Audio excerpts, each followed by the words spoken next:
It is 1 o'clock. Good afternoon from the Superbook.com Sports Desk. I'm Lucas Panzica. Preseason game number 2 for the Tennessee Titans is tomorrow night in Nissan Stadium as they host the Tampa Bay Buccaneers after a week of joint practices. The Lee Company countdown to kickoff with Mickey Ryan, Blaine Bishop, and Buck Reising hits the air at 3. Titans countdown at 5, a 6 p.m. kickoff at Nissan Stadium. Some big college football news today as Texas head coach Steve Sarkisian has announced Quinn Ewers, the former 5-star and Ohio State transfer, is the starting quarterback for the Texas Longhorns. It is week 1 of the 2022 high school football season in Tennessee, and the 104.5 The Zone game of the week is at Gallatin High School as the Green Wave host Mount Juliet in a rivalry matchup. Will Bowling and I bringing you the coverage, 6:45 pregame, 7 p.m. kickoff right here on The Zone, followed by Friday night finals until 11 p.m. For all your foundation repair and waterproofing needs, visit USSTN.com. Breaking news at once on your home for the Titans and Vols. This is 104.5 The Zone.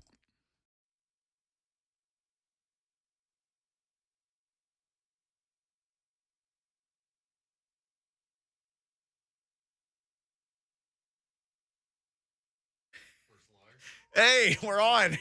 Blaine and Mickey, 104.5 The Zone. Buck is in here. He'll be on with us in just a minute. Blaine has a jacket on. It's suddenly become very chilly here in the studio. But you're not chilly, though.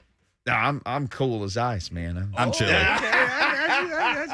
I was really over there still in Slade's last Kit Kat. You can't say it live on the air. Yeah, I can. I'm letting him know now so he can prepare himself mentally when it's not in the lunchbox. We came in the other day. He had like 3 different kinds of candy bars sitting in front of him he was going to eat during the show. Well, I need some energy. I'm kind of drained, man. I was out there watching Vandy's practice, and it just drained me. So I'm I wanted a little pep in my step. I didn't want to go coffee rock because I was going to make me internally just hot. I don't want to be hot. I'll take this jacket off in a second, though. It's just a little breezy in here. All right, we'll take a quick detour because sometimes we do at the top of the show because you brought up Vanderbilt. We were talking about this in the green room. I have always said if I was Vanderbilt, and Clark Lee, if you're listening, I got all the respect in the world for you and just keep on climbing, brother, doing your thing. Mm-hmm. But I would go – think about all the kids who go to service academies to run the option. Like the best quarterbacks, a lot of times it's a kid from Nashville or Clarksville or somewhere around here. You know, they've had a couple of different guys, Keenan Reynolds and, oh, gosh, the young man from Clarksville, Malcolm – oh, Lucas is looking at me. Not Butler. He didn't go to Navy. He went to Army and was a fan. Anyway, but you get all these kids. You get the best, like, 6 foot, 265, 68, 70-pound offensive linemen who can run and cut. Just think if you gave them another option and you got the absolute very best of the very best. It's like, well, I don't know if I want to go there and then have to be in the military for X amount of years. Oh, I could go to Vanderbilt on scholarship. I mean, you'd be giving them like Georgia Tech gave them that option for years. Like, wait, I'd go to Georgia Tech, get a degree from there, and I'd play option football. I love your idea. I would but you got opposite. a more fun idea, though. No, I want to. You know why? Because I'm trying to get attendance. Now I know it could be fun, and it's hard to prepare for the option and everything else. But I'm going run and gun. We're gonna throw that thing all over the place and put up a lot of points. And we may not win a lot of games, but we may just because we got to outscore them. You know, you got to keep up with us. Whether you want to call it fun and gun or make them leech type offense or something like that, where I can attract just general fans who may be Vanderbilt fans, but maybe not, or SEC fans and are not just of a team, but they would come back and watch because they had so much enjoyment of watching the points being scored. Oh, no, you're right. I'm trying to sell that. But either way works as far as what you're talking about. So you're even the playing field against the teams in the SEC. So hey, it's cool. I think they're doing a good job. They look better than last year when they started off with ETSU to then at the end of the season, a much better team. So I'm interested to see how they start this season. I've got Hawaii here in a week, so they'll be leaving and they'll be down there, and it's not a vacation. It's a business trip. A workation. But, everybody in administration was like, hey, this is a vacation. Besides the coaches and the players. But, so I'm interested to see. I'm thinking they got a great shot of winning that game. So it'll be one on the schedule that you want to at least, see them perform well and continue the momentum that they built from the end of last season. So, it was cool kind of, watching them out there from the balcony. Then we went down there halfway through. I was there with my former partner in crime, Ingy. So, he's out Kevin there Ingram, crushing it. So he's working with Vanderbilt in a lot of different facets. But so that was cool. It was a lot of, it was media there. So, yeah, it was people there naturally from other, media outlets. So yeah, it was cool. Just to, talk to them. And a couple of guys I have some connection with on the coaching staff. So it was good to see them. Their dads coached me. So that's when you're getting That's when Lucas says, who you talking about, man? Oh, that's I played a gig, and one of the guys in the band said, look, I got this young drummer. Our regular drummer couldn't do the gig. He said, I got this young kid. I know him. He's going to come in. He'll play the gig with us. And so he comes in. He's so young. And he goes, hey, man, are you Mickey?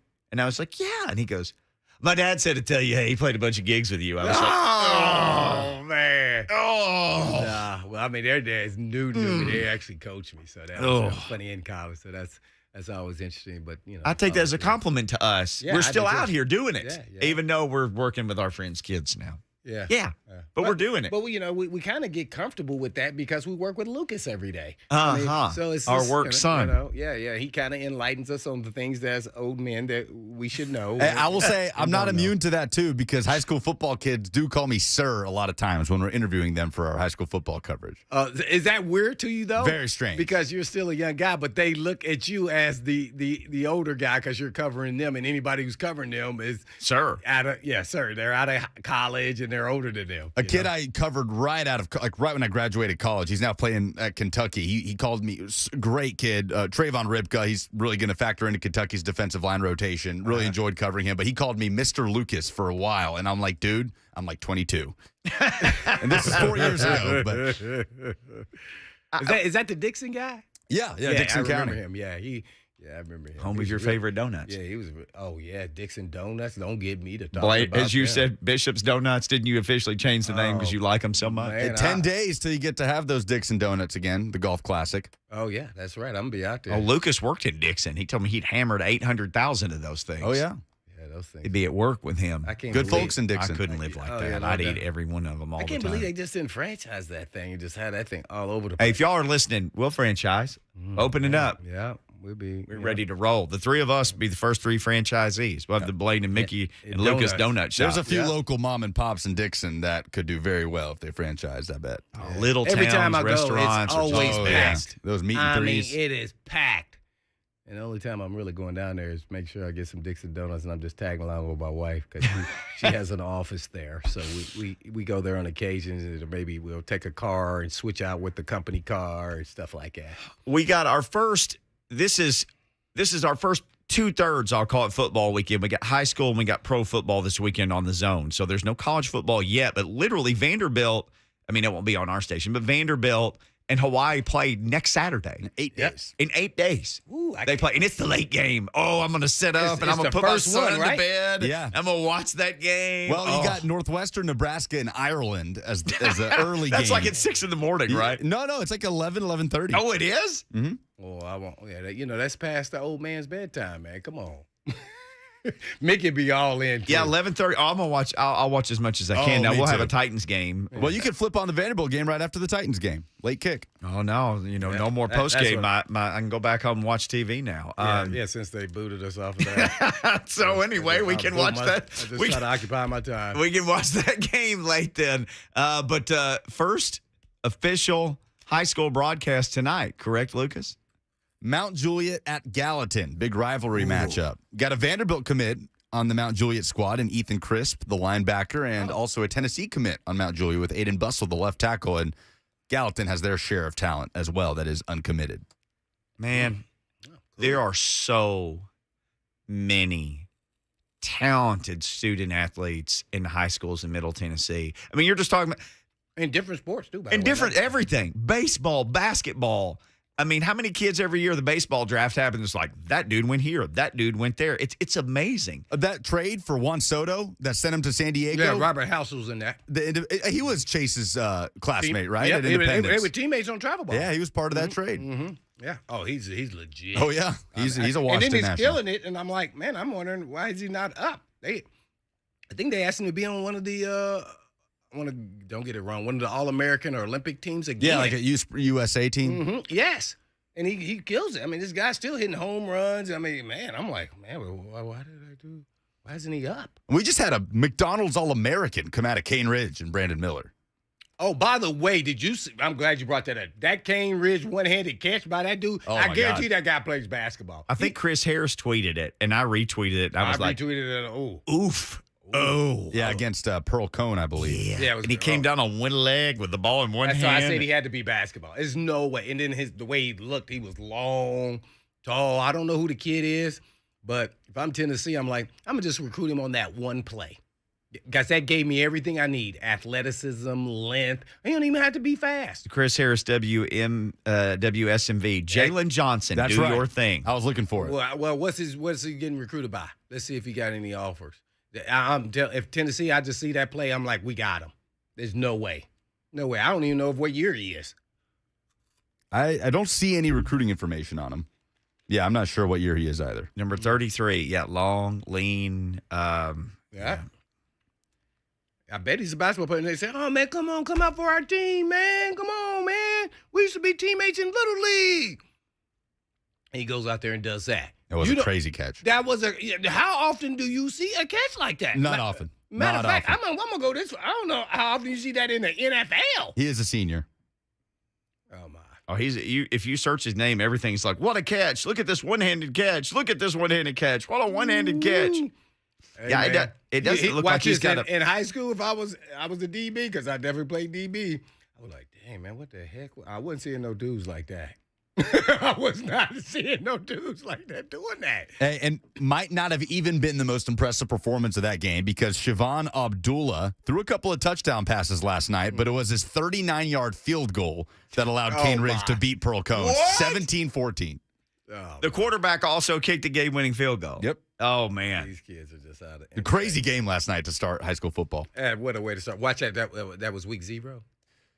I don't know if they're still good. I don't They've even gone back and forth. understand that. I never understood. That's what I was joking about. Yeah, I call it week 1. This is week 1 from 104.5 The Here's Zone. the thing. They only played 10 games. That's August 18th that they played last night. They only got 9 more games. And it's the middle of August. Well, Will and I still have 15.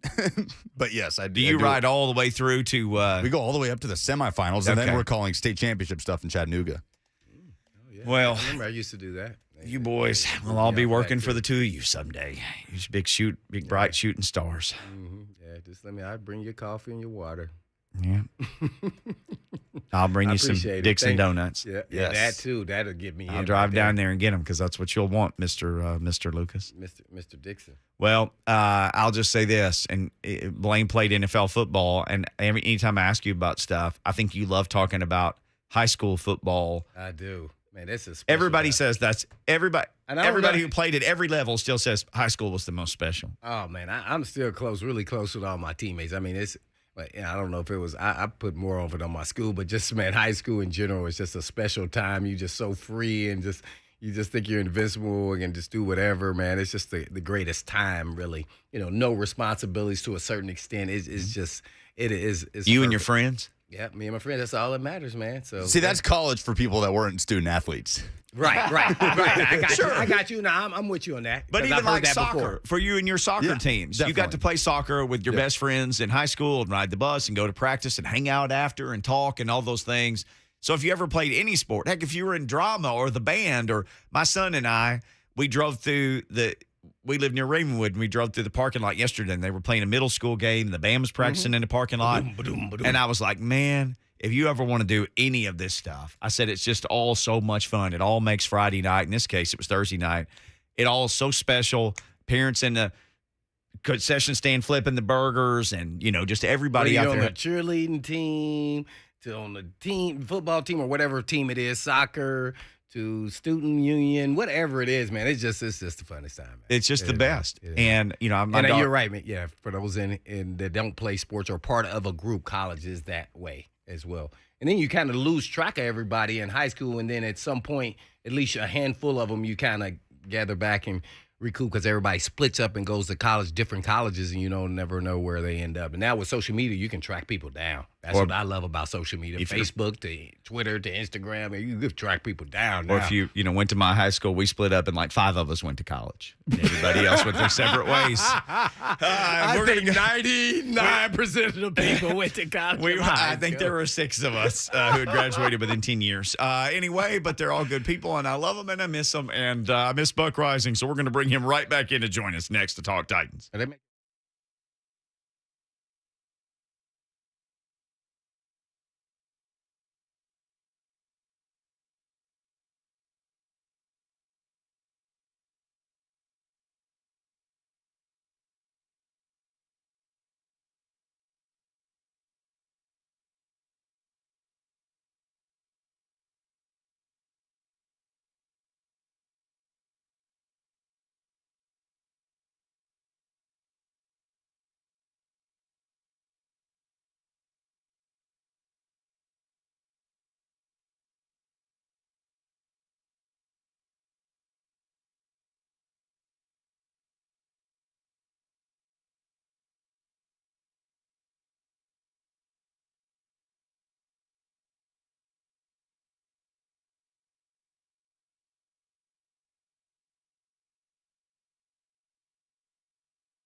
Blaine and Mickey, 104.5 The Zone. Friday afternoon. Just getting ready for a big Titans Saturday coming up. Buck Reising has wandered into the studio and joins us now to talk Titans. Hello. Yeah, he said He will he'd help us out. wander out to pregame tomorrow. The three of us have combined forces. Yeah. Does the world, can we say this? Yeah, no, I already did. No, okay. We're on the pregame together now for 2 hours. That's so if you right. hate this, sorry. The world's about to turn upside down now. Well, listen. Like, You don't like Kyrie this. Irving My is gonna say apologies. the world's flat.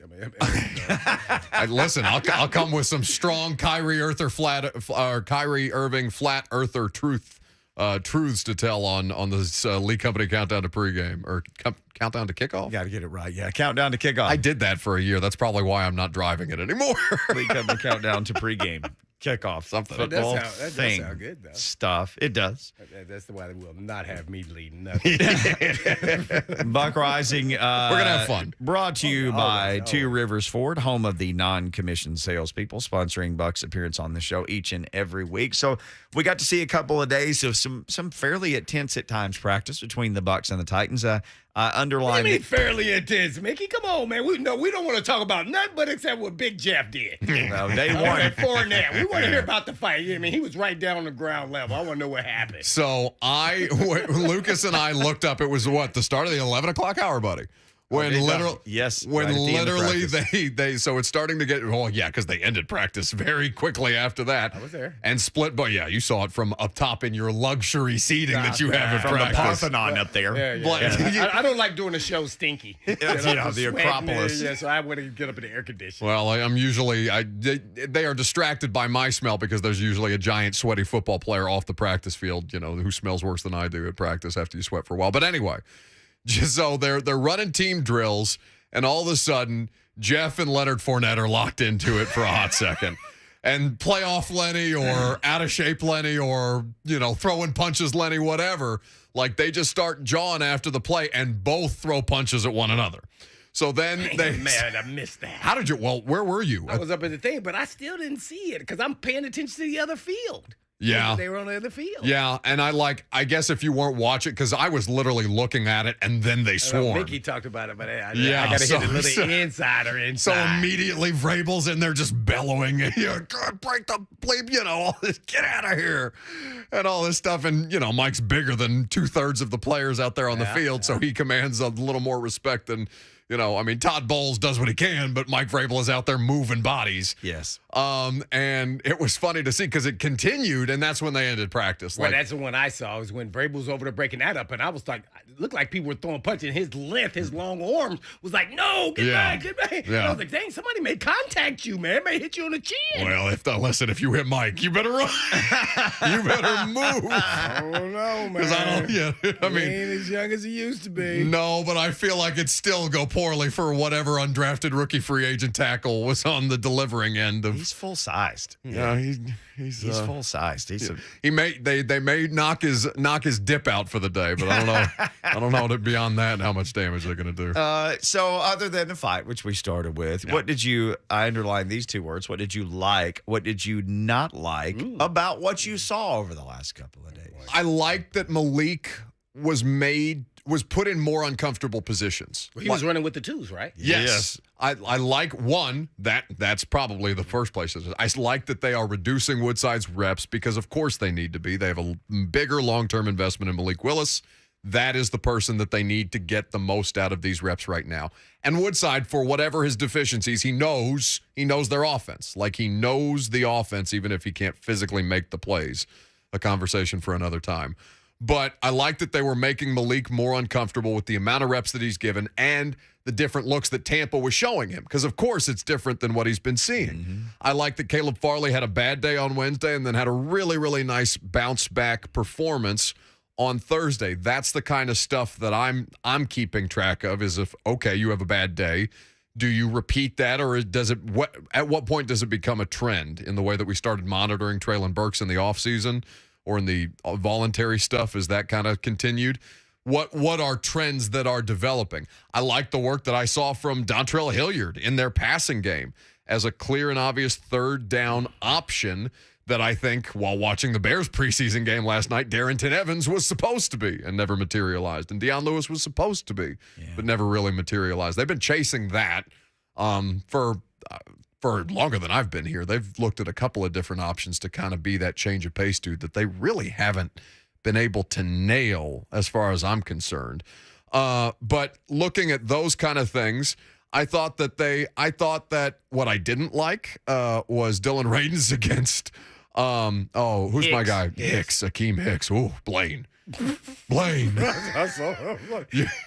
Your angle was probably better than mine because all of a sudden I just saw Akeem Hicks in Ryan Tannehill's face mask with Dylan Radins kind of trampled underneath. It was tough.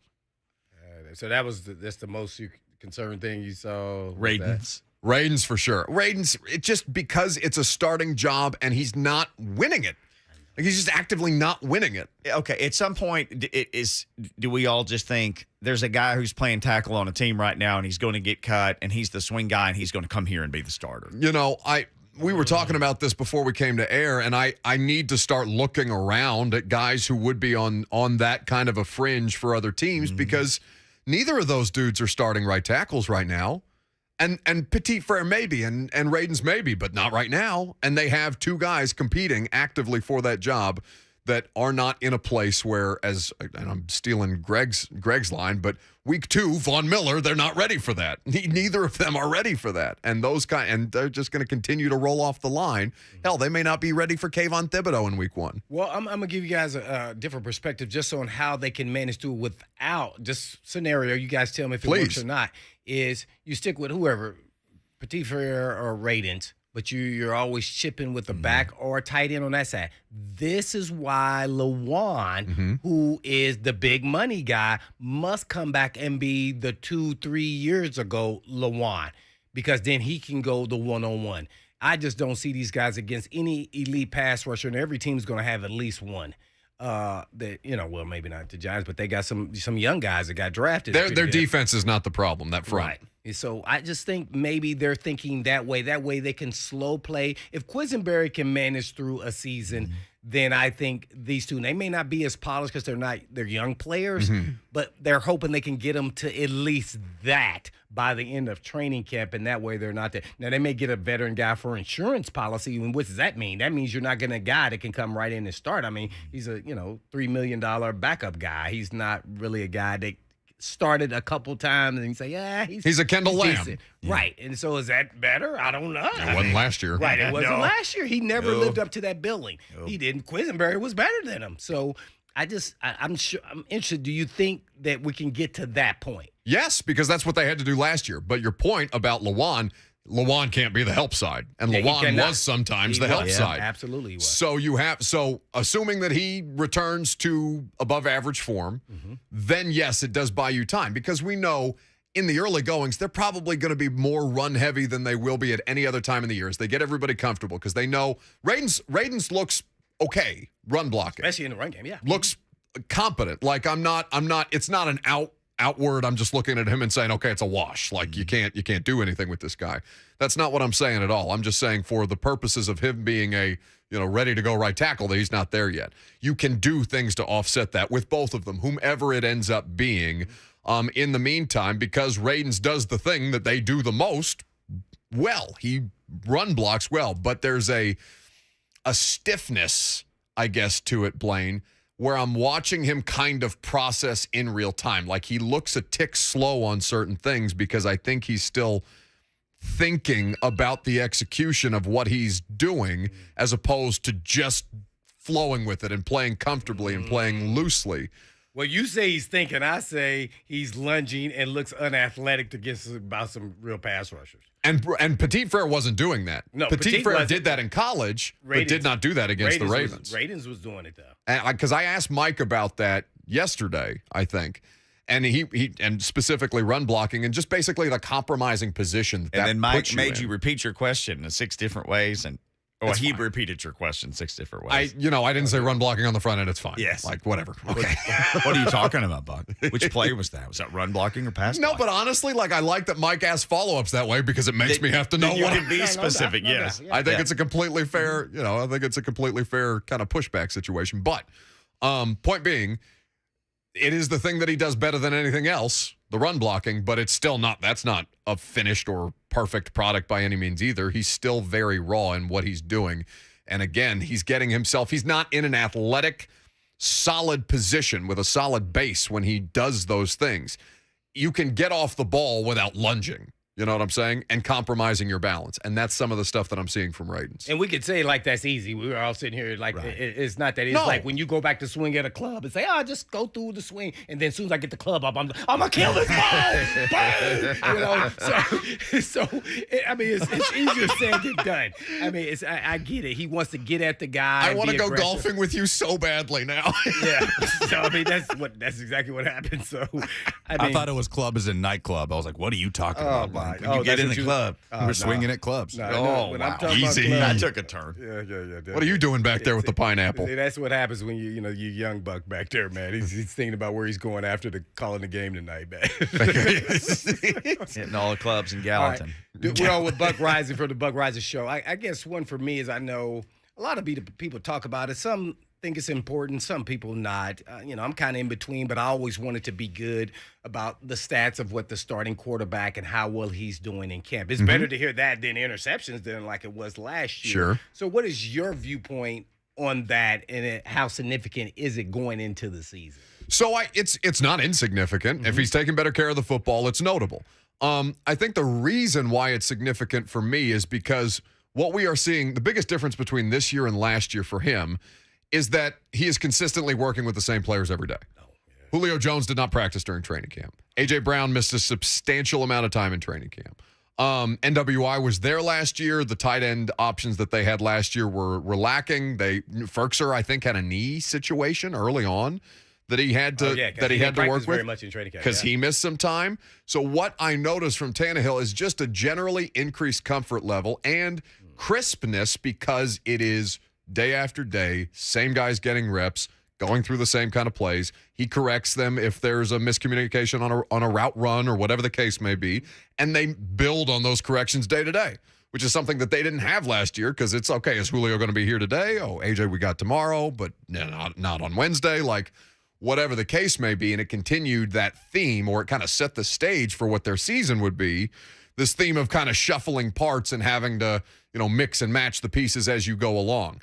He's not a different quarterback. He's the same quarterback, but you're doing things better around him, or he has a better situation around him to stabilize some of the things that were causing him problems last year. And I think that's the kind of vibe that I'm getting off of that would be positive for you to kind of look at and say, okay, is Tannehill doing the things that he needs to do this year? To this point, yes. The wide receiver group, I think they're exceeding my expectations on where they're at as of today. Sure. And as a group, as a unit, I think it's pretty solid. I'm feeling pretty comfortable. You could always deal with somebody, some other players, but, especially the young players. And I thought Tampa Bay, I don't know what their front four is, but their secondary, they couldn't guard Kinsey, Phillips, or Woods in the slot. No, they those long 6'1", 6'2" guys who look great on paper. They just couldn't move with them. They could not move with those guys. So I'm interested to see with these practices, if that continues, somebody's going to get cut, and if one of these teams are going to pick them up, because I think they thought they had a whole bunch of no-name guys, the Titans, at receiver, and they're like, we're going to go out here and just dominate. I felt like they won every time, most of the time, in one-on-ones. Granted, that's not the same, but then they were continuing that into the team periods.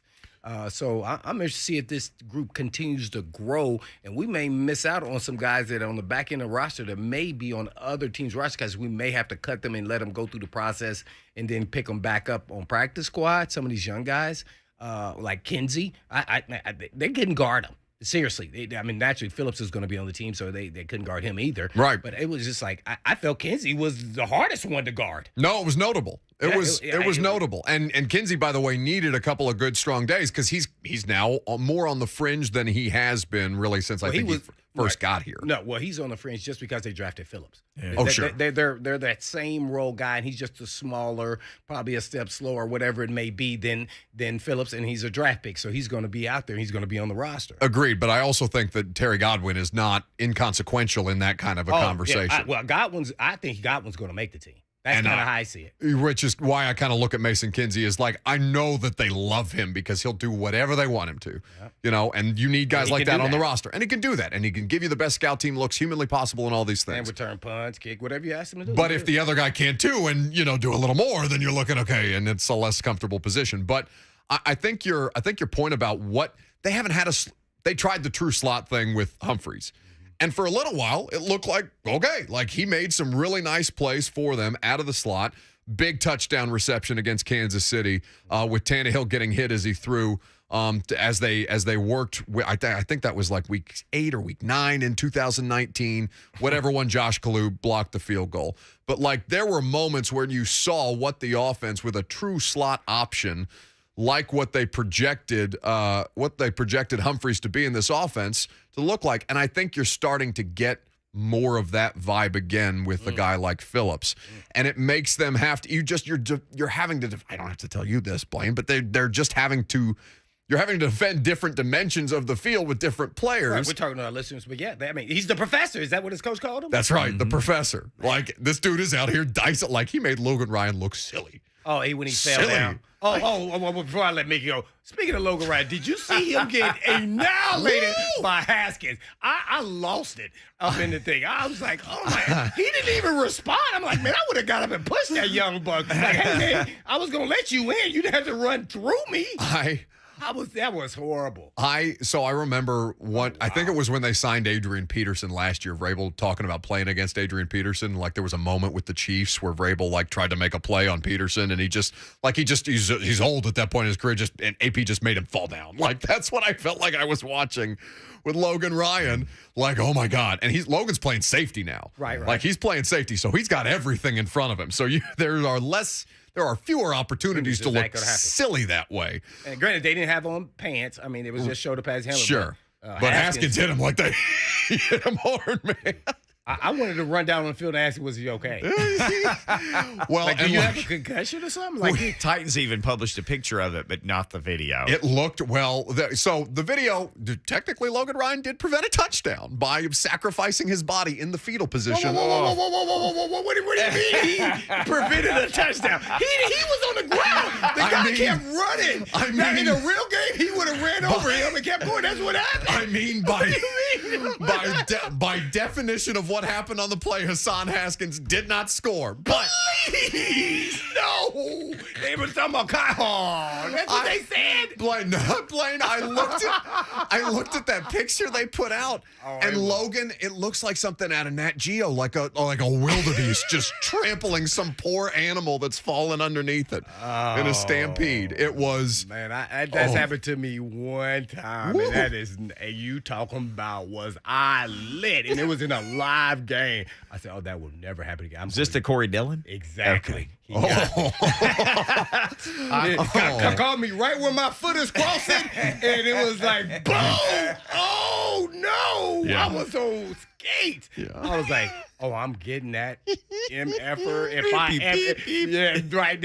the last thing I do in this game. Meanwhile, he put up like 280 on us. That was that game. Yeah, it was like 246, I think. Oh, good. Yeah, Logan Ryan got blowed up yesterday. Did you get him back? Oh, yeah. I got him. Yes. Come on, man. You know me. Blaine got him. Yeah. That's how this finger got like this. Oh, my God. No, the pointer? Yes. I just went and grabbed his face mask and yanked him. And he got caught in there. I was like, that never happened. God. That ain't happened no more. He looked at me like, he still said, you okay? Yeah, I'm all right. I'm fine. All right? Finger hanging off to the side. No, I didn't even know my finger was like that until I said ready, break. That's where your adrenaline rush is going. Like what did it look like then? Because now there's a pin in there. Well, how far was it pointing? It had no support. Okay. Did it just fall over? Yeah. Exactly. Oh, sweet Moses. So guess what they did? They just Moses. it's really messed up, but you'll be fine. And they tried to pop it back in. There was no popping in. It was torn. So they take to next to two other fingers, on the ends. Go. You'll be fine the rest of the game. You guys so I'm out there sick, running around like this. Dude, I can't do anything with this. And then after the game, they go like, oh, well, you need surgery and You're probably going You need to be airlifted out of here. Right. You're going to be wearing with a cast. Was that the birth of the club? Oh, my God. That was the birth of the club. Oh, what a And nightmare. So that's an embarrassing moment. That is just a tough deal. Logan, I felt like he needed to just put his cleats and just say, I'm retired. Yeah. Just That hang was them one up. of those moments where it's like, oh, just no more of this. That was fun. absolutely- Well, we have reached the point where there's no more of this. Oh, but no, we cannot let you go. Okay, all right. We got to let him go. I think this is going to take a long answer. What happened? You got me for 2 hours on Saturday. What happened? No, We do can't need- talk about that. Can you That come ain't back? Titans related. Uh-oh. Can you come back and answer one question? Yeah. Okay. Yes. Bonus box next with Blaine and Bonus Mickey. buck. Uh-oh.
Blaine and Mickey 104.5 The Zone bonus bucks with Buck Reising. In case you didn't get enough Buck Reising today or with the install or A to Z Sports or on his own show for 3 hours or a segment with us, it's more Buck Reising. Yeah, We that's, brought what him you, back. that's what you do. You saturate yourself with the people, and then you become part of the people. He's part of the people. He's a people person. I'm something. People helping people.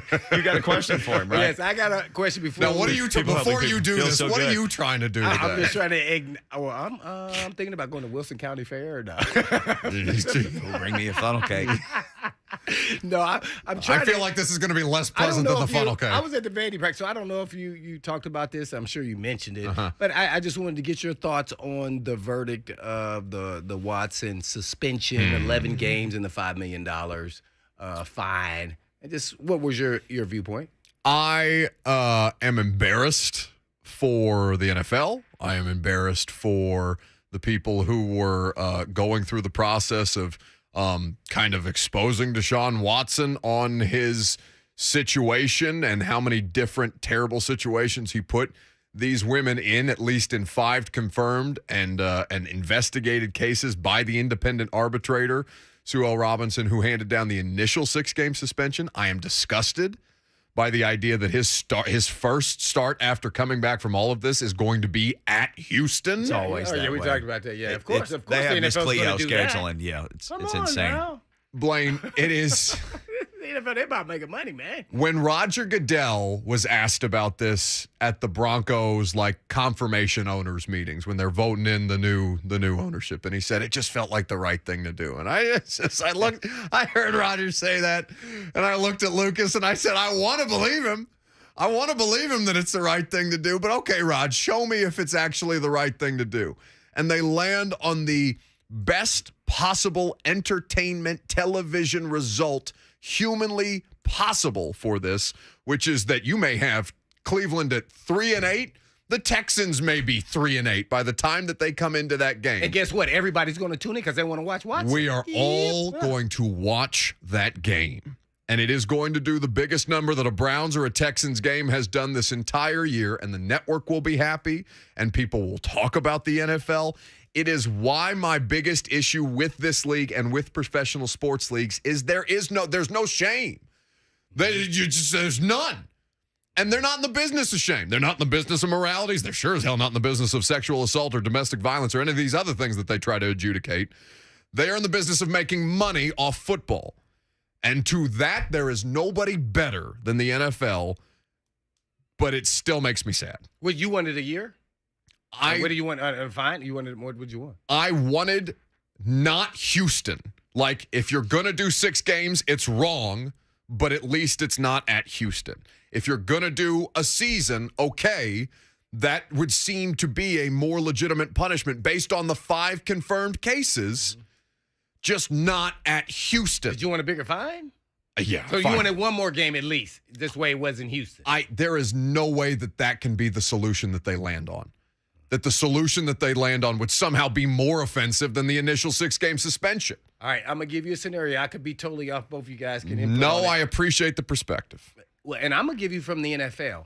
I think they thought if they went further than that, I'm sure with the CBA agreement, the PA, NFL PA threatened that they were then going to sue, and then it's going to be drawn out for another year. Sure. So they did have somewhat of a little bit of leverage, and I don't think Roger Goodell wanted that. I really believe that. I agree. So then he got it down to a game that he thought we all can agree on. Y'all agree with this? I'm going to give you the $5 million fine. I actually think the fine should be increased. Especially given how much money he's structured not to lose it's already. whatever Less than $1 percentage. million, I think. Right, Or so right it's at not $1 even million. nowhere near the percentage of what he's making, and I'm gonna count it as $40 million a year or whatever it may be. So I think that's probably why it took so long and how they got to this number and not a full season. I think that's exactly what happened, and so they met in the middle, and this is what came about is 11 games. They landed on something that made both sides uncomfortable to a point, but everybody Right. was willing to eat it. Right? Yeah, So, that's exactly so what I I'm get it. I get it. But I can still be upset about it. I can still be disappointed in the result. I can still, every time that Roger Goodell tells me that he's doing something because it's the right thing to do, be like, bleep you, Raj, out of here with that. I don't. And I guess I get so caught up in it because so many people look to professional sports leagues and and in certain cases like athletes, because they're and coaches and people like that in sports who are interviewed so often. So you're asking them about a variety of different things that may not be their area of expertise. Which is not. Exactly. It goes back to Right. my motto is they should be, your role model at what they do. Correct. You don't know them and they don't know you. But people don't discern that way, Blaine, Well, and that's- it you drives me gotta do that. crazy. You gotta And it do drives me It's crazy. just because they're on TV. And I get it, but that's not, don't mean they're great people. No. You don't know them. I mean, I from what I heard from Deshaun Watson, he was a great human being before all this whole case came about. Mike Nobody Vrabel would say would- any glowing reviews by anybody. Clemson coach, head coach, anybody. They could never find anything about this kid. Well, what did Jimmy Haslam say yesterday, Lucas? The thing with him and D Haslam at the press conference podium? He You said see a this? lot of things. He said a lot of things, but one of the things that he said to the media, Second chance And he's 26 years old, and he's a phenomenal NFL quarterback. he said Right. it's important to keep in mind that he's 26 years old and he's a phenomenal NFL quarterback. Important to keep him in mind for who? Get the hell out of here Well, that with was that. disrespectful to the women, but guess what? That's where his frame of mind. He can help me win games. Oh, sure. That's what he's saying. No, Blaine, I'm it's long enough. I'm not like I haven't been doing this for a very, very long time, but I've done it long enough to know that this is the way that business is done in the league. And it still pisses me off because it doesn't change. And there's no reason for it. They have no incentive to change it. All right. Because was that the payoff you were looking for? Keep me for some Watson stuff. Because it's a multi-billion-dollar business that literally every time you think this can't get any bigger, it actually gets bigger. It's the most baffling thing in the sports world. And I was alive when baseball was number one. I was alive when Jordan was playing and watching, and basketball was number one. And the NFL has just been number one runaway juggernaut. Watch this. Before we let you go, give us one word answer. $7 billion contract by the NCAA and the Big Ten. Can they get bigger than the NFL at some point down the road? No. Boy. Find out next. All right. Bonus bucks. Tomorrow we'll be on Titans pregame, the Lee Company Countdown to kick off at 3 o'clock, and you can hear more of this. Hope you like it. We'll be back with hour number 2 of the show, including Josh Wards to talk Vols in about 25 minutes.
Blaine and Mickey, 104.5 The Zone. Woo, Friday.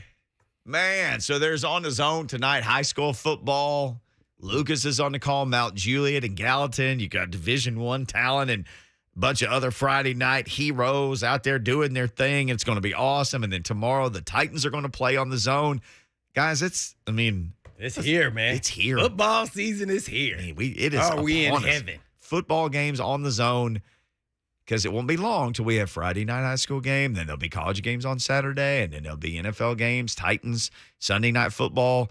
I mean, here's what you do. If you got an old school vehicle, like just put it on the Zone. They used to say rip off the knob. Just don't ever take the dial off 104.5 The Zone, because you're about to be inundated with football games. Monday night football, Thursday night football. Goodness We're about to be gracious. where Tuesday, Wednesday are literally the only days of the week without football on 104.5 The Zone. And then we'll just talk about it on those days. So it'll still be fine. It's going to be Well, fine. maybe we should move our ding-dongs to that day. Move ding-dongs away from Monday. I don't know. There's a lot of ding-dongs from the football weekend typically. Well, it is true. I don't know. We got to keep ding-dongs on Monday. Well, we'll have some ding-dongs to talk about, I'm sure, from this game against the Bucs. So a couple of days of practice in the books. It was fun to watch. Big Jeff goes out there and just destroys people on day one. And so on day two, they're like, Jeff, take some reps off. No, Jeff, don't do this. No, Jeff, don't do that. And then literally practice ends. He's only done 3 reps that I ever saw the whole day with team. Maybe he ran 4. I don't know. But they were just trying to keep from the skirmishes because I told you they were going to try to gang up on the dude. So, and they did. Because to get Kong, you got to get a whole bunch of people. Like helicopters and stuff. Mhm. People And with guns and everything else. everything that it takes to Gotta shoot him off down. the Empire State Building. Slow him down. Got to slow him down. So what happened after all that? They skirmished and faced off and exchanged pleasantries. So at the end of day 2, Fournette just runs to punch him. So Leonard Fournette and Jeff, even when practice was over, still get tied up in some kind of skirmish, because it's like, I'm gonna go show.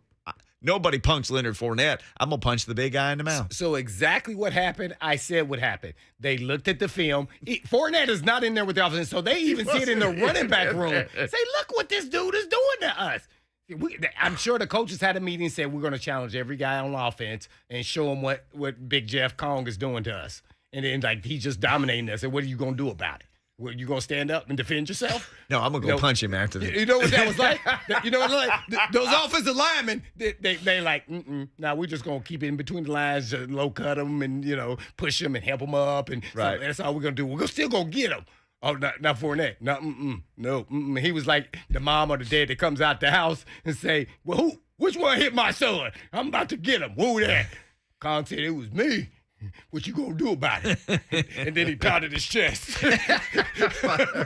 Bring it. So it was, I couldn't believe that, man. I was like, oh, man, this is it. This is how great. And Vrabel, man, he was all up in that thing trying to push people back. I thought he was going to fall down because he was trying to brace himself. And no, because it was going that way and people start throwing. And he's trying to stop not only our players, but their players. He was in the middle of that thing. So he was a great referee. And I know he was pissed after practice. You could tell because he just feels like there's no part of this should be happening. We talked about this.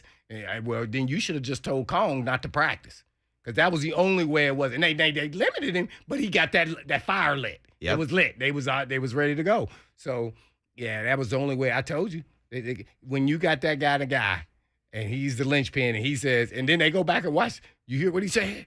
Well, here we go. Listen, we're gonna play it at practice. In the meeting. We set the tone.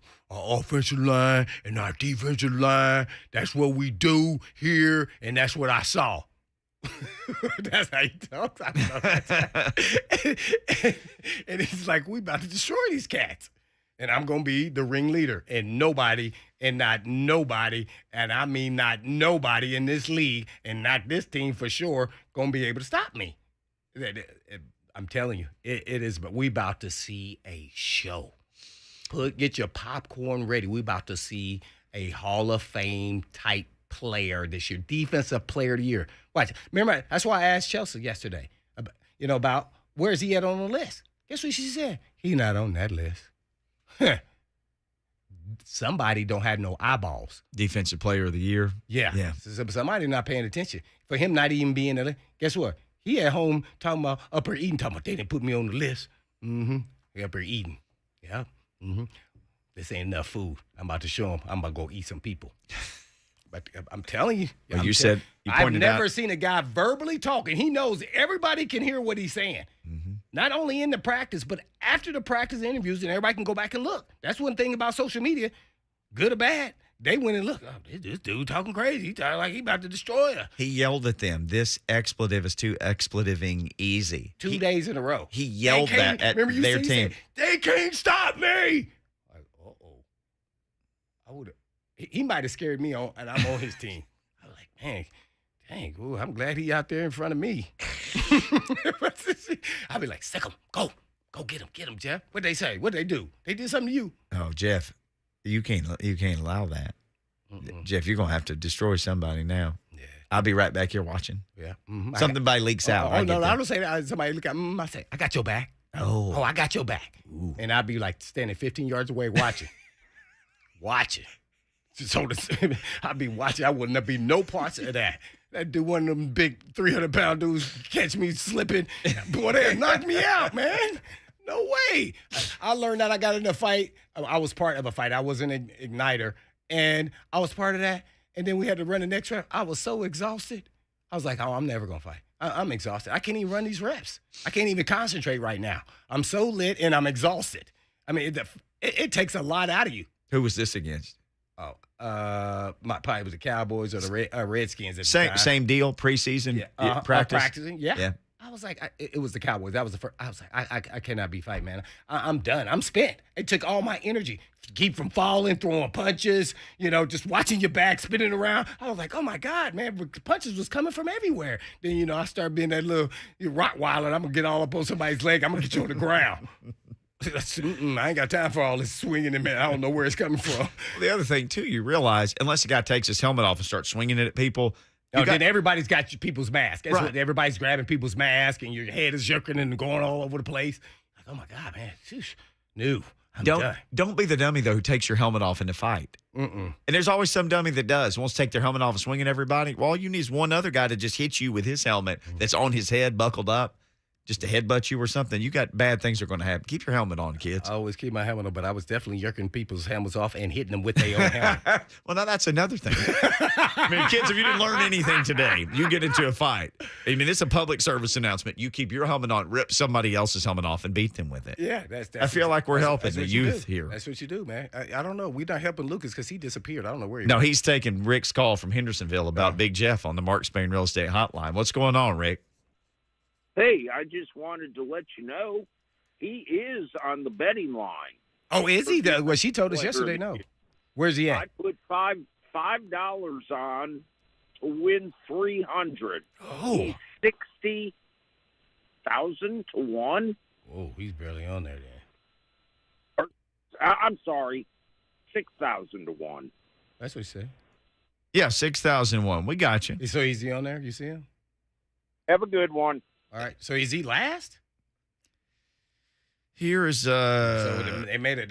I told you, millions of people listen to the show, so they heard us talk about that. Because Shell said he wasn't on there, but now he's on there already. I don't know what they're doing, but this dude, he is definitely going to be in the conversation. He stay healthy. It's nobody. He's going to rush the pass. He's going to bull rush. He's going to dominate games, man. This is what we're about to watch. We're about to watch Albert Haynesworth, Defensive Player of the Year type play. And maybe I'm a better because he's just relentless. And think about what you're saying. He's going to run to the ball and go try to get people. He's hunting them. And think about what you're saying, because anybody who was alive or around then is like, gosh, better than the year that because the year that was insane.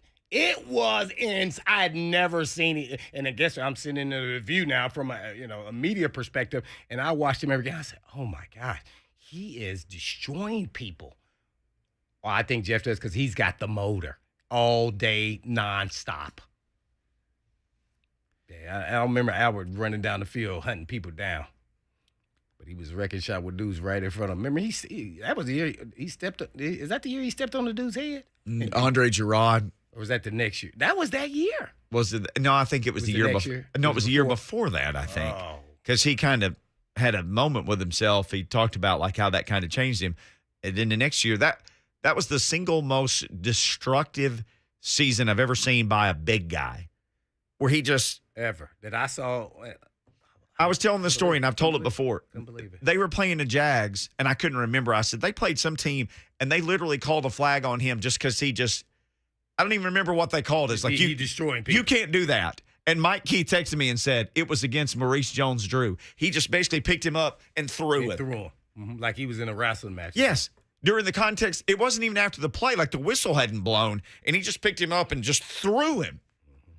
And they were like, 15 yards, because that can't happen out here. They didn't even know what to call it. Yeah. And he was just like, okay. He was going to get that cheddar.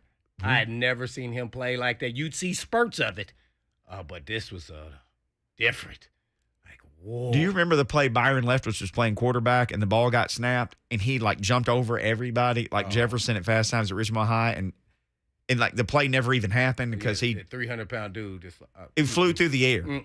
You don't want that because it ain't stopping. It's like a locomotive. What is the size comparison to those guys in Albert's prime and where Jeff Albert's is? bigger. He's bigger. Yeah. Yeah, their styles are somewhat similar. I just say that Jeff has a motor. Like he's running downfield and hunting people out. Albert was just in that straight ahead and then 5 yards left to right during that time. He was destroying stuff. I don't know if. Oh man, he was listed at 350. Yeah, he was Albert. big dude. Yeah, he's full size. Yeah, what's his name is what 305. Yep, he's 6'6", 350. So that's goodness gracious, Albert. He was a man child. He made the NFL, and like y'all got about to give him $100 million, and he got it. And we talking about a long time ago. Yeah, that's a single most. And the Redskins gave it to him. Here's your cheddar. Mm-hmm. Yeah, and he said, "I like cheese."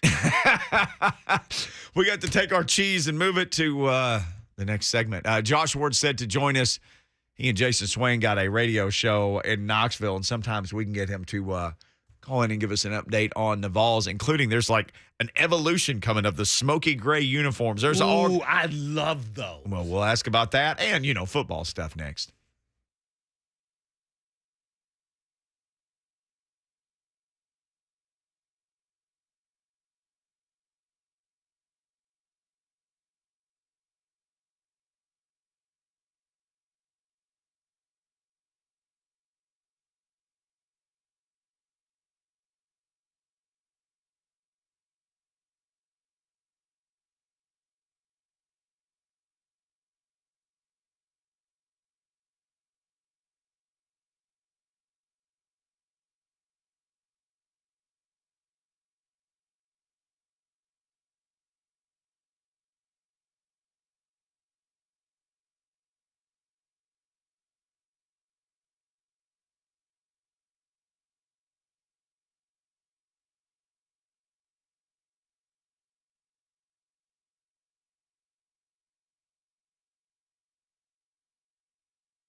Blaine and Mickey 1045 The Zone.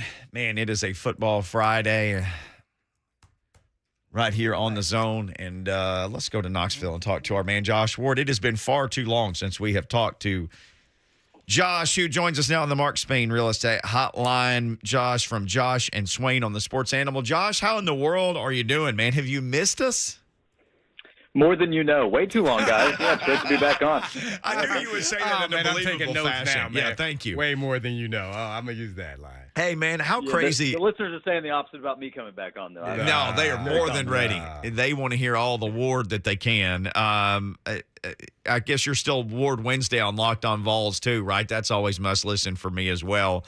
It's crazy. We were talking, Blaine went to Vanderbilt's practice this morning.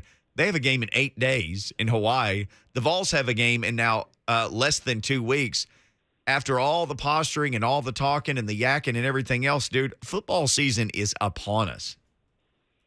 It's here. High school football kicking off, so that really makes it feel like it's here, I think, with Thursday and Friday night games coming up tonight. But, for all the camp talk, we kind of get into that second week, maybe third week of August, and feels like the conversation is a little bit repetitive, talking about position battles and all that stuff. But I think, especially with Vanderbilt kicking off, coaches are starting to transition into game week mode, so actual prep. And for Tennessee, it's Ball State, so it's not as serious in terms of what will the result be. But we talked about, this week on the show, Tennessee, the idea is you hold back for the lesser opponent, and maybe you have different things planned for Pitt, which is week 2 versus Ball State. But I think part of Tennessee's mindset is, okay, we're starting to transition into game mode, so we have to get our new starting cornerbacks ready, and we have to get Jalen Hyatt ready to go, because the first game is at least, I think, an important game for Tennessee to work on what they want to be offensively. They know what they have in Cedric Tillman, but they need Jalen Hyatt to get those real game reps as a number 2 or number 3 player out there. And there's still the question of Brew McCoy's status. But the first game is important, I think, for Tennessee in building up for what the rest of the season can be. Yeah, I think both of us had written this question down. You mentioned Brew McCoy, and since you mentioned him, it's interesting. If you go back and look at his stats, he really hasn't even played a whole lot of college football. He had, 24 receptions or something back in 2020. Wasn't able to play last year, but it still seems like he could be a really big help to this team.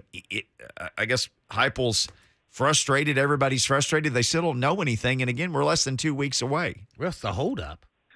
Yeah, nobody knows. And that's part of the issue, and that's the frustration for Tennessee fans who feel like it's deja vu, probably, having gone through similar conversations with Byron Young, who ended up not being eligible until week 3 last season.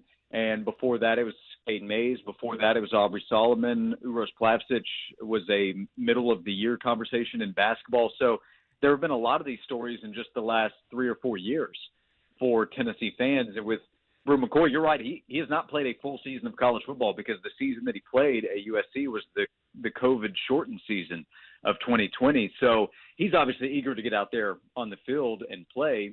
And it is Ball State, so if word comes week of, I'm sure that Tennessee can work him into the wide receiver rotation. So it's not like it's Pitt. But, think about it. He hasn't played that much, so he would be for sure an example of, you want to get him some real game reps. It's different than practice, and I would still say scrimmage and getting out there under the lights at Neyland Stadium before you play Pitt in week 2. But, if fans are wondering, okay, what's the timeline? When are we going to get information? Fans also know it's the NCAA, at least in terms of the situation. And, Blaine, you said, what's the holdup? I think it's USC, and I think it's USC helping in terms of the steps that need to be taken for him to be approved to play at Tennessee. And, I at least got a tone of frustration from Josh Heupel and what he said about it, in that he and the administration and Brew for sure have done all that they can for him to be eligible. But when will we get official word? Will it be before the start of the season, as is often the case in these situations? I don't know, and I don't think anybody knows. Got our man Josh Ward, who joins myself and Ball State alum Blaine Bishop right here. Yeah, man. Take it easy, man. Just keep it under 40, man. We're good to go then after that. But, hey, I was watching Velus Jones Jr. the other night, and I was like, man, who is going to replace him at Tennessee? I was like, it may not be one guy. So who do you think possibly could be the guys?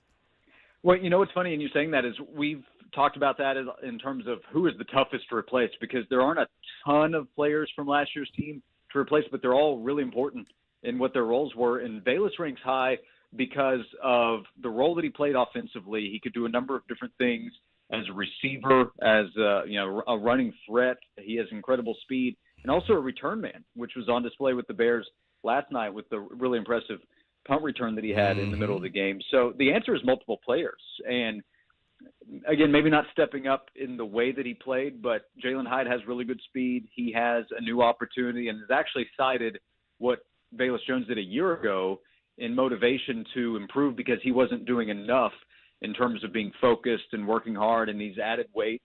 Bayless is a big guy that can run really at that wide receiver position. So I think Brew McCoy on the outside is an answer when eligibility is cleared up, assuming that it is. I think Bayless is a guy that can be a deep threat, a guy that can do different things on the field and can line up in the slot and help Tennessee at that position. And then can other young receivers emerge? That's a real question. And then I think somebody like Jacob Warren at tight end, I just consider him among the pass catchers. I think in terms of the numbers and the roles that are played in the offense, I think it has to be several players to help replace Bayless Jones, who was drafted by the Bears in the NFL for a reason. Well, outside of the players that had great seasons last year that are coming back, any new guys we need to be watching out for that you think could have an impact, or I don't want to give it the breakout, but that impacts the team more than people from the outside here in Nashville would know? Well, I think newcomers in terms of freshmen that have gotten a lot of attention and have had some whispers behind the scenes of, okay, I see what that guy's doing. At running back, Dylan Sampson, he'll have a chance to help, I think, immediately game one against Ball State for multiple reasons. Jalen Wright has been slow this month in camp, returning as a sophomore. At running back, Lynn J. Dixon has transferred in from Clemson, but he just arrived a couple of days after practice started, and he's actually been out for a few days because of injury. So Sampson, and also Justin Williams-Thomas, who's a bigger back. Sampson would be that watch him go home run threat. Williams-Thomas, a little bit bigger, 210, 215, is where he is, adding a little more size in the backfield. But they need help behind Jabari Small, who is definitely the guy. Squirrel White, electric, speedy, shifty. He could hit a home run as well. Not big, maybe 160 to 170 might be being very generous for him, but man, he can make athletic plays, and it's a really good high school player. Blew up and was wanted by Georgia and Auburn late in the process, and stuck with Tennessee, which was good for the Vols. And just the whole get the ball to a playmaker in space. That's Squirrel White. That's who coaches are talking about, at least in mind. So I would pay attention there. And then the secondary is a bunch of breakout candidates at corner, having to replace Alontae Taylor and Theo Jackson at the star position. So transfers, Wesley Walker from Georgia Tech, who's started a number of games in the ACC, and then Andre Turrentine, who's from there in Nashville as well, like Wesley. Those are guys that are going to have a chance to push other guys coming back like Kamal Haddon, Brandon Turnage, and Christian Charles. And that was another message from Josh Heupel today. They're deeper on defense. How many guys emerge as leaders? That's a question, but they definitely have more competition on the practice field because of that. Going with Josh Ward from 99.1, the sports animal. I guess one more for me real quick. Are there any concerns, let's say, with depth or anything like that? If you had to evaluate just the entire team, where would it be? If it's small, what concern would that be? Yeah, I think it depends on the position group. So secondary, I think they feel a lot better with their depth. Again, do they have that number one corner like they had in Alontae? I don't think they know the answer there yet, but they have more competition, which has to make those players better, especially like, Andre Turrentine was competing in Ohio State's defensive backfield. So he's not intimidated showing up at Tennessee. Same for Wesley Walker, who's played a lot. I think they feel a little better at linebacker with Juwan Mitchell being back. He had transferred in a year ago, really didn't factor in after suffering an injury early, but led Texas in tackles 2 years ago. Defensive line, let's see. They have to replace Matthew Butler and Jaquane Blakely and Caleb Tremblay, guys who have played a lot, but they love the freshmen. They love Joshua Josephs and James Pierce on the edge in terms of their potential. Let's see if they make a big impact immediately, as well as Tyree West on the interior. My biggest question with depth would probably be on the offensive line. They have a left tackle battle, so J.J. Crawford or Gerald Mincy. So the starting position is a bit of a question. Left guard to right tackle, where Darnell Wright is, I think they feel really good but behind those guys, it's a bunch of questions. So avoiding injury on the offensive line, which is much easier said than done, I think that would be really important because the biggest position group right now, things could change, where I have depth questions would be at offensive line. I did mention injuries at running back. Obviously, if they continue to deal with those, then that could become problematic. Well, with Josh Ward from the Josh and Swain show there in Knoxville. You mentioned the left tackle battle. I mean, it's less than 2 weeks away. How soon do you think would they like to have this solved besides yesterday? Yeah, probably more than 2 weeks. I think there's a chance that it goes into the Ball State game and both players, Crawford and Mincy, get a chance to play at the start of camp. I would have bet on Crawford. I might still lean that way, but I think Mincy has continued to push. He's a transfer from Florida. Crawford is he's been in the program for a year after coming in from junior college after Josh Heupel took over. So I think it's probably Crawford, but don't tie me down to that because I don't know that the staff would feel comfortable saying one way or the other. So I think both guys likely play against Ball State.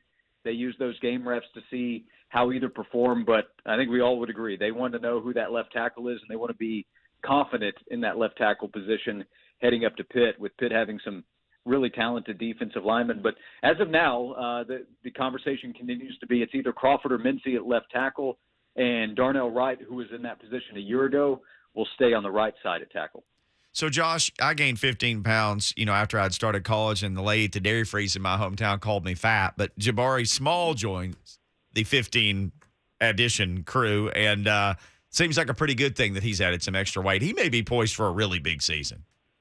Yeah, I think he still counts as a breakout candidate for sure because he had a good season last year, but he has a chance to put up numbers that would be among the best in the SEC because he ranked pretty high last year despite playing almost the entire season hurt and having to miss some time, in fact. And he shared early on with Tyon Evans and then missing some time. He had Jalen Wright that stepped up, a number of guys that were able to help fill roles. But Jabari is the guy. He's the number one, and I don't think there's any question there at running back. So him being bigger gives him a better chance to be able to stay healthy and take some of those hits. I mean, last year he injured his shoulder in the middle of the Pitt game, week 2.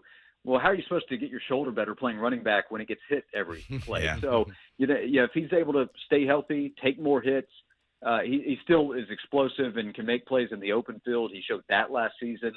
If he's healthy, and there's always that if at any position, especially running back, but if he does, then I think there's a really good chance this is a 1,000-yard season for Jabari Small, and he hits probably a couple of home runs that could be wild plays this year. Man, Josh Ward, our guest, at Josh_Ward on Twitter, Josh and Swain. That's where you can catch him on the Sports Animal in Knoxville. Well, Josh, I only have a couple more questions, and that is, I know you may not be able to attend the scrimmages, I guess, but what are the coaches or what are you hearing about what's coming out of those scrimmages? I think they've had 2 scrimmages based off what you guys I'm hearing out of there. So, what stood out and, what do they need to continue to work on as coaches are talking about, at least the head coach, about the production in those scrimmages? Yeah, you're right. I'm held out, but fortunately my co-host, Swain, he has that VFL connection, so he's seen a lot more and has been able to share what he can, right? So one guy that he has gushed about, and that's part of what I'm sharing there, would be Jabari Small, that he has just been a playmaker. I think Dylan Sampson is a guy that as the season goes along, he'll be needed. So watch for him as perhaps the number 2 at running back, depending on what Jalen Wright's role is and the health and how comfortable they are with a newcomer in Lynn-J Dixon. Yeah, and that's something I think to repeat. Like Lynn-J comes in and he absolutely can help this team. He was a quality player at Clemson, but do the coaches trust him? Yeah, I think that's something they're still trying to figure out. So they have that in Jabari. I think they're gaining that in a number of newcomers like Sampson. I think players to watch would be those freshmen up front. Let's see in the first game how much does Joshua Joseph play. We've heard a little bit more about him than James Pierce, but both kind of look the part. I think when they're out there, they look like they've been in an SEC program for more than just a few months. And I think the coaches feel really comfortable with the amount of guys that they can play in the secondary. Last year, there was not a ton of confidence behind Alante, Theo. Brandon Turnage, remember, he was needed and he stepped up, and that experience that he was able to get last year helps him going into this season, and getting Kamal Haddon back after missing about 2 weeks of camp helps push that competition. So they feel comfortable with those guys, the ability of Christian Charles, and then veterans at safety and Trayvon Flowers and Jalen McCullough. They have to lead the way. So the most positive, I think, would be the playmakers on offense. I've barely mentioned Cedric Tillman, but the expectation is that he just goes out and leads the way pretty comfortably. He has looked really good in fall camp. So the guys that lead the way at the skill positions, Hendon Hooker continues to look good. They might be deeper in terms of how comfortable they are with Joe Milton. Not that they want Hendon Hooker coming out, but a year into the system, there's more confidence in Milton. So that's probably the theme of it, that guys are a year in and they have a better understanding of a coaching staff that comes back intact from a year ago of what's expected on the field. Man, I tried to figure out what was going on, man. I see in recruiting, they recruited 5 or 6 DBs. I was like, wow, that's outside of the other guys they recruited. I guess if you can touch on that a little bit on how well they're doing there. Yeah, this past week was big. Ricky Gibson and Jordan Matthews both committing to Tennessee. Those were guys that were coveted at big-time programs like Georgia and Texas who recruited top 5 to top 10 level. So legitimate speed, legitimate athletes. Christian Conner, who's committed from the state of Kentucky. And a lot of times we look at rankings and those guys rank just fine, but look at who wants them and look at how much they're valued by the coaching staff. And in Tennessee, I think, evaluated those guys early in the process and said, we've kind of got to get them. And they did that. So, in the secondary, I think they've had some good players come through. Obviously, Alontae Taylor and Theo Jackson were just drafted, but they've needed more of those players. And in practice, they're better, right, when you have your top wide receivers, Cedric Tillman and Jalen Hyatt, who's improved, and Brew McCoy comes in, and last year Bayless going up against more talented defensive backs. So the program can build internally as you try to catch up with Alabama and Georgia, because look at those programs. They have guys all over the place. Eli Ricks transfers into Alabama. They just get deeper in the secondary. That is what Tennessee's trying to build. So they're going to be coached well, I think, with Willie Martinez and Tim Banks, but coaches get better when the athletes are faster, and I think they're adding a little more speed, a little more talent and depth on both sides of the ball through recruiting. Josh Ward, on the way out, what's going on with the Smoky Grays? They're evolving over the next few years? Yeah, it's a Smoky Gray series. And by the way, it doesn't matter what the topic is or what's happened. If news comes out regarding uniforms, everything is brushed aside because fans have strong, passionate opinions. So we'll see Smoky Grays. We still could see the dark mode, the black uniform, and there are different options with the orange and white. So I think over the last several years, and now that this offense is doing what it is, I think fans are I think they're more okay with the alternate uniforms and buying in. But every fan is going to agree you need to go win games, because if you end up losing in the alternates, then fans don't like them, not because they don't like the look, but because they don't like the result in them. And think about the one win against Florida since 2004 came in 2016 in Smoky Gray uniforms. So it's one of the games of the last decade that fans do like looking back at, and they wore Smoky Gray. So if they wear them against Florida this year, or they wear them against Kentucky, as long as they win in them, then I think fans will be okay. There you go, Josh. Always great stuff. At Josh_Ward, Josh and Swain. Tell our man Swain that we said hey. No doubt. I will definitely do it. We're getting closer, guys, so we're excited. Yes, sir. Thank you, Appreciate sir. it. Josh Ward, always great to catch up with him. Sports animal in Knoxville. When we come back, you know what we do on Friday, the final segment. We call our shot. You want to call a shot, you can jump in the Zone TV chat. You can tweet us at Blaine and Mickey, or you can just call us, Mark Spain Real Estate Hotline. Maybe you got a Titans-related shot. We're going to be playing tomorrow night on the Zone. What do you think is going to happen? Individuals. Maybe you got a score prediction. Whatever it is, hit us up, 615-737-1045.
Blaine and Mickey, 104.5 The Zone. Football Friday. Yeah, First Take did their show on a boat the other day. I want to do this show on a boat, but a boat that's sitting on a trailer on land. No. Just with the water behind us. No. A yacht. A yacht. Yeah, I want to feel like I'm on land. It won't not be moving and shaking and then I throw up. So I don't want any of that happening. Did you see? I'm afraid I'd throw up on Lucas. Did you see any of this, Lucas, the other day? They did I this. did. The Yeah, I was show where watching Stephen in A. the- yells at somebody. I was watching on TV in the Titans media room before training camp practice the other day, and Stephen A. in his orange blazer, and they were moving too. It looked like they were going pretty fast. I got sick watching it. It was the most insane thing I have ever seen. So we want to be on a boat. Just if you're listening, you got a boat. We're going to come out there and do it. So I'll call my first shot that we're going to wind up doing this show on a boat at some point. Now, I'll come up with a different one. Call your shot brought to you by Chattanooga Whiskey 91, an award-winning small batch bourbon available at your local retail store. Maybe you will enjoy some Chattanooga Whiskey 91 responsibly tonight. Lucas Panzica, what is your shot? So, Tennessee, the Nolansville squad, currently leads Utah 6-1 in the Little League World Series. Yeah. Top of the second Got on inning. the wrong channel here. Little double elimination action going on.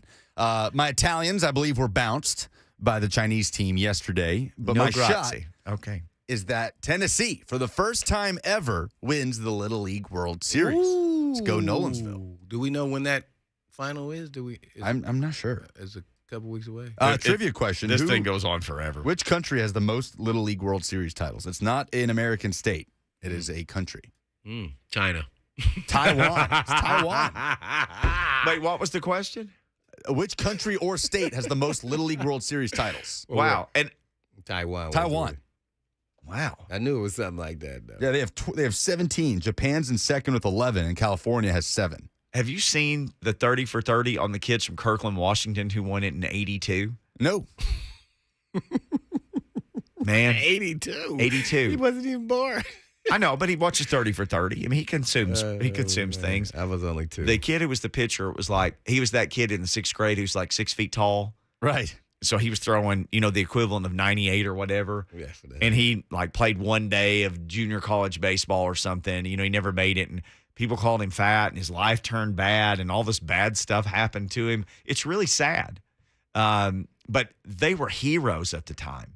I mean, I was a young teenager. I remember watching that on Wide World of Sports. This is before this came on every day. ESPN was in its infancy then. So you weren't getting, 6 Little League World Series games a day for a month or whatever it is on the family of broadcasts. I think they go until August 28th. You weren't getting that. So it came on Wide World of Sports. They won it in front of the world on international TV. And they became super famous and big stars. And you could tell it was so reluctant to these children to keep getting thrown in front of the cameras. Wow. It's fascinating to watch. It's sad, heartbreaking. Okay. So, but the guy's kind of got himself straightened out now. But the guy's name was Cody. Oh, I think I watched something similar, but I didn't think it was just one individual. I thought it was like they went through like They got lot of players. the whole team on there, but he had the worst story of any of them, the biggest star. Okay, I got you. I mean, Yeah, it was that one. It was rough. All right, shots called. Blaine Bishop, what is your shot? I have 2 shots. 2 shots. Yeah, I gotta have the Titans in there. So my first shot is Kyle Phillips, UCLA wide receiver, will return a punt for a touchdown versus the Tampa Bay Buccaneers. Holy cow. Bam! It's about to happen. He is feeling it right now. He's unstoppable at practice. They like, oh, yeah, one-on-ones, he's dominating. Then we get over to 7-on-7. Oh, he dominated. Yeah, he can't do that in team. Oh, he get the team. Oh, he is dominant. They can't stop him. Yeah, he's going to return the punt. He's going to feel himself in that. So that was my first one. I think Kyle Phillips is going to return the punt. Yep. Yank. Velus Jones almost got him a touchdown. Yeah, he did. He almost did. That's in traffic, too. He just, Yeah, the first punt or kickoff, he fumbled. He recovered it. I was like, oh, yes, get it. Okay. Meanwhile, Darrington Evans out there getting a touchdown. You got Lewis Riddick talking about, he just didn't work out in Tennessee. But he's dynamic with the ball in his hands. Oh, I did not like what they was talking on there. Well, I put my stuff straight on mute. And I like Lewis Riddick. I just thought all of them was the same. I mean, they were all saying the same substance different way. I was like, oh, they can't stop mute. So my second shot is, though, for the Watson situation, and that is the week he comes back to play versus the Texans. Oops, sorry. Jacoby Brissett will be starting that game. He's starting. We balling. We rolling. We going with the hot hand. No can do. You've been out almost 2 years. Nope. Sorry, Charlie. And guess what? You know why the owner won't be that mad? Because they already gave him signing bonus, but it's base pay is not that much. So, is it even $1 million? Right. It's the whatever the veteran minimum is. Yeah, so the next year is when he start making $40 million. So good. That's what I'm going with. Tennessee Tim says Kyle Phillips will be a 1,000-yard receiver year one. You ready to call something like that? No. I gotta see him playing. He says he'll have 10 touchdowns. What about 10 touchdowns? Hey, I'm with you on that, but I hope he does, because that means we are rocking and rolling, and Tannehill is in the back end of the MVP conversations. If Kyle Phillips, I can't imagine what Burks, Woods, NWI is going to be doing. And, oh, by the way, Mickey and Lucas, hurry up. Give us your shot. You up here playing music. I gave my shot. Yeah, I was going to say he gave his. You didn't. I didn't. Mine is Hassan Hassan's going to have a big night tomorrow night. He's fresh off trucking Logan Ryan, and I think they're like, hey, man, you've earned some reps. You're going to go out there tonight and carry the rock. Hassan Haskins will have a rushing touchdown tomorrow night and 56 yards. Because he said, Chestnuts is knocking at my door. Oh, he's about to roast him on an open fire, so he's going to get his revenge tomorrow night. But we got to go through AHL's coming up next. We'll see you tomorrow night on the League Company Countdown to Kickoff, afternoon at 3. That's it. And in the meantime, In between time, boom!